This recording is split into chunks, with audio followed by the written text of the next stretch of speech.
everyone, welcome back to the INSPIREcast. I'm Prahlad Shankar, and today's episode is honestly super cool because we're talking about something that impacts a lot of more people than we realize: hunger and food access in our own communities.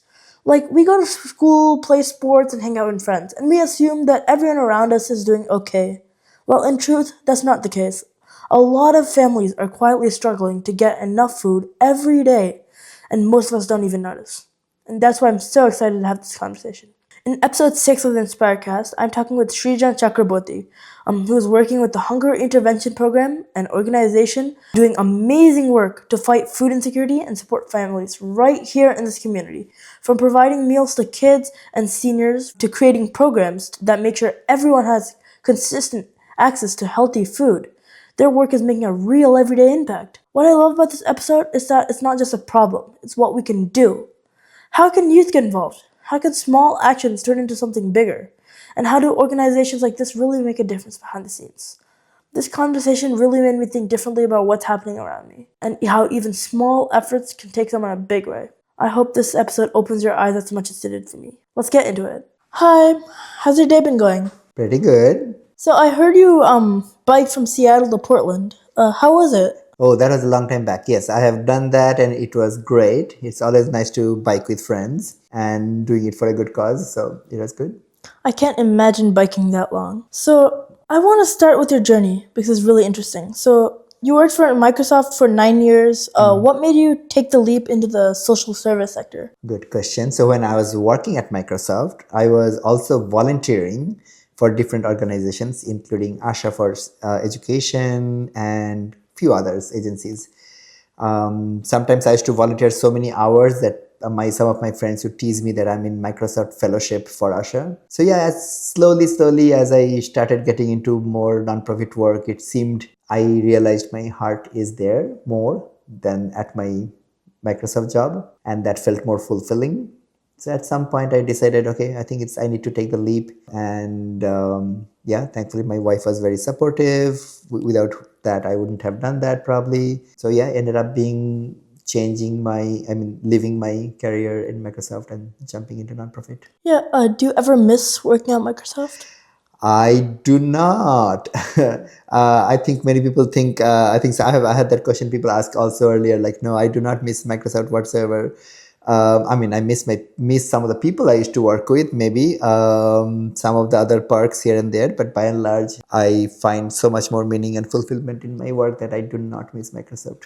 That's amazing, especially the idea of choosing, do you really want to continue what you're doing or doing a different thing? And currently you work at Hunger Intervention Programs as the Executive Director of Programs, right?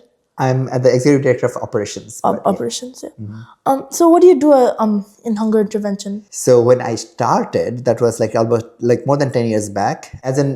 We were a very small organization. So we were 2 people staff and 1 more AmeriCorps person. So we were 3 total people. So as a small organization, you do everything.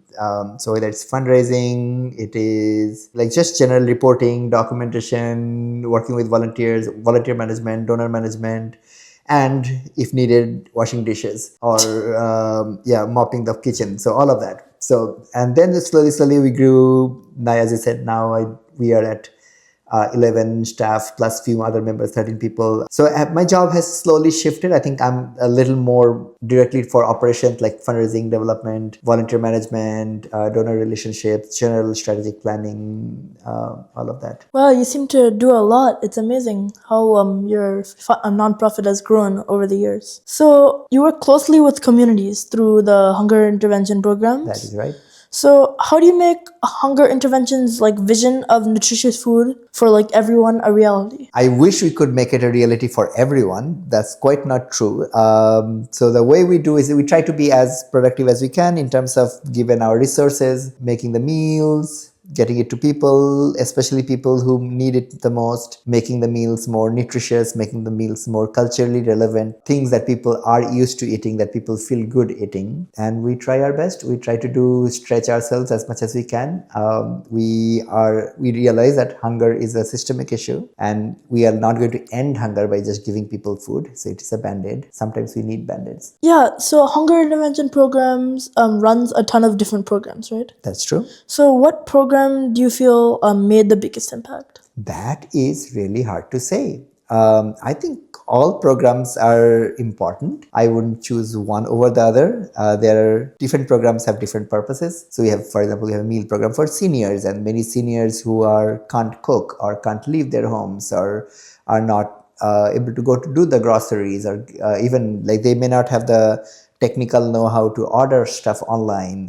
So for them, having a meal delivered at home is precious. Like that is very important. And similarly for kids, when you're serving meals for kids, it's different, but it's also very important because kids, that is their developmental time when kids are often growing up, and not having the right food is going to impact their chances of development in a longer term. So I mean, I can't compare both. They're both important, just different. Wow. So just a follow-up to the senior cooking program. So you said you had a staff of about 11 people now, right? Right now, yes. So how do you manage being able to like cook at a bunch of different senior homes? Yeah, we cook, all our cooking happens in one central location, and then all the food goes out from there. Obviously 11 staff is small. We use lots of volunteers. It's primarily one person who makes the food. I mean, one staff member, but we have volunteers like on a regular weekly basis, at least 40 plus volunteers who are regularly involved in making the food to people. How do you keep your 40 volunteers like committed to the cause? I mean, overall, we have more than 100 volunteers. I was just talking specifically about the senior meal program. People find very similar reason of what I was mentioning, why I find it fulfilling. People find it fulfilling because they enjoy the program and they like being part of something where they're helping. I mean, like the way you do some of the things, not because it earns you a point, but it makes you feel good about doing something. So most people volunteer because they see the need, they feel compelled to do something, and they find fulfillment, joy in doing that. Yeah, that's amazing, all the programs you run for both seniors and the youth. So on your website, I read an article about you receiving a $1.75 million grant from the King County.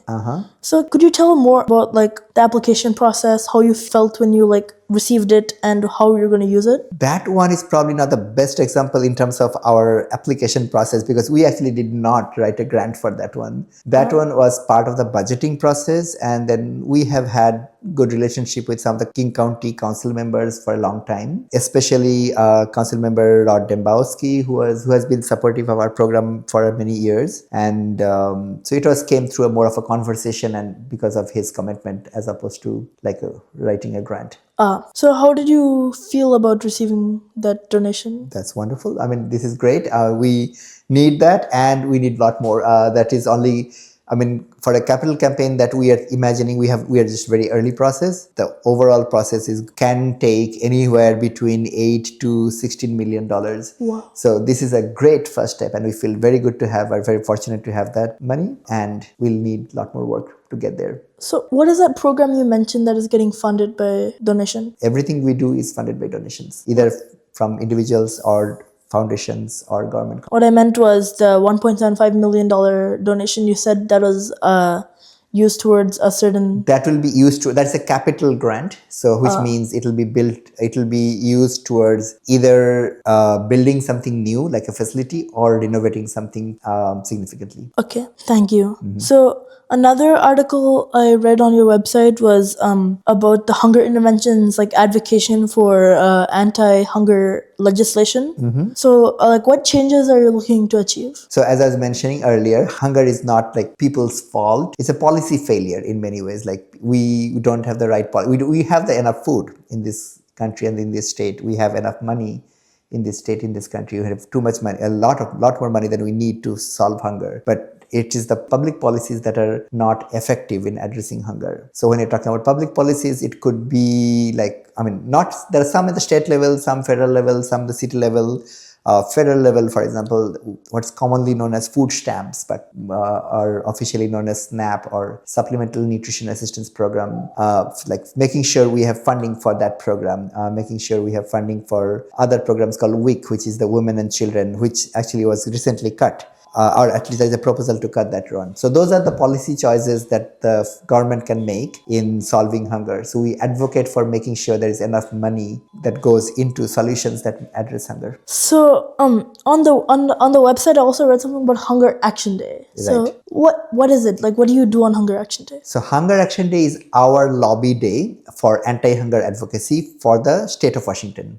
So, I mean, many issues, many organizations have their own lobby days. Like there is a specific day where they go and advocate for their policy preferences. So, Hunger Action Day is our lobby day in Olympia, where we advocate for policies that address hunger. So, what we do is we go as many advocates, people, volunteers, program participants, we bring them to Olympia. There is generally a training on how to talk to your lawmakers, legislators, and the afternoon part is typically going and talking to the legislator about what policy solutions we want. Yeah. So like just as a quick break before we move on to our next set of questions, what do you like to do for fun? What do I like to do for fun? Depends. I love outdoors, so going hiking, biking, climbing, all of that is good. Gardening, music, books. I have a wide range of things I love to do. Yeah. So for me, I love biking. I love books. I'm not so keen on gardening though. I think I've done too many trips to Swanson's with my dad over and over again for some flower. I have no idea what it does. Yeah. That's fair. You don't have to like everything. Yeah. So at the start of the podcast, you mentioned Asha. So what does Asha for Education do, and why do you volunteer for it? It should be fair to say that I do not volunteer actively at this point. I used to be a much more active volunteer. Asha for Education helps many projects across India, primarily towards education, but there are also some exceptions to it. But primarily the goal is to offer support to different projects, different schools, different institutions that work in terms of either very basic education, advanced education, different kinds of education, but basically helping kids in India get the education they need. That sounds amazing. So what is or was your role at Asha for Education? I don't think there is any role that I have not played in Asha, at least at that time when I was there. So I've been a project coordinator, event coordinator, I was the chapter coordinator, treasurer, pretty much everything. Speaking of event coordinator, my dad has told me Asha for Education event called Geetanjali. So what are Asha, they partner with Geetanjali to do a music concert. Right. So what is Asha's goals of the partnership and how did you help with that? Yeah, Geetanjali has been going on for many, many years. The event goal is typically fundraising, but also donor awareness, like getting new donors, getting the word about Asha and other agencies similar. Yeah, and as you know, they've done many events. What's your favorite? The most satisfying to organize? I think all of them are fun. I mean, I loved organizing it. Like when I was there a long time back, again, as I said, I've helped with Gitanjali, I've helped with another event called Algorithms.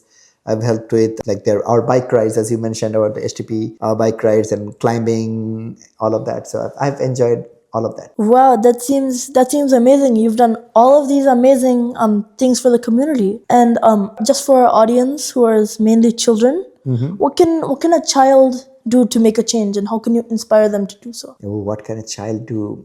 That's a very interesting question. I mean, be curious, ask questions, learn about what things are there, go out of your comfort zone sometimes, and just go beyond, learn people from different backgrounds, try to make friends from different people, different backgrounds, not just your close cohort. Speaking on the how can youth make a difference? How can youth volunteer at HIP? Yeah, youth volunteer. There are few ways. There are few volunteer opportunities that are good for youth, depending on the age. We do a weekend food bag for kids in many schools, and we have every week we have something called a packing party, which is basically where we're assembling food for the bag. And so that is something that's very family friendly. Little kids to older people, everyone can do it, and those are great ways to get engaged. During the summer, we have a lot more options. We do a summer meal program, and we do lots of activities with kids outside. And that's another area where youth can help. Kids can come and play with other kids, do activities with other kids in the community. So that's another way to get engaged. Yeah. Is there an age limit, only people above 8 years old, or? So not really. So depending on the program, like again, like kitchen, we don't have people. I think anyone under 14 is not allowed in the kitchen for volunteering in the kitchen. But there are programs like, as I said, like the packing party and families. Those are any kids like as little as 1-2 year old can come with their parents, and that's okay. Oh, nice. That seems wonderful. It's always important to get the youth involved. Thank you so much for coming here and doing a podcast with me. It was amazing. I loved your programs. Hunger intervention seems very fun, and I hope I could volunteer there someday. I hope you can too. Thank you so much for inviting me. Thank you.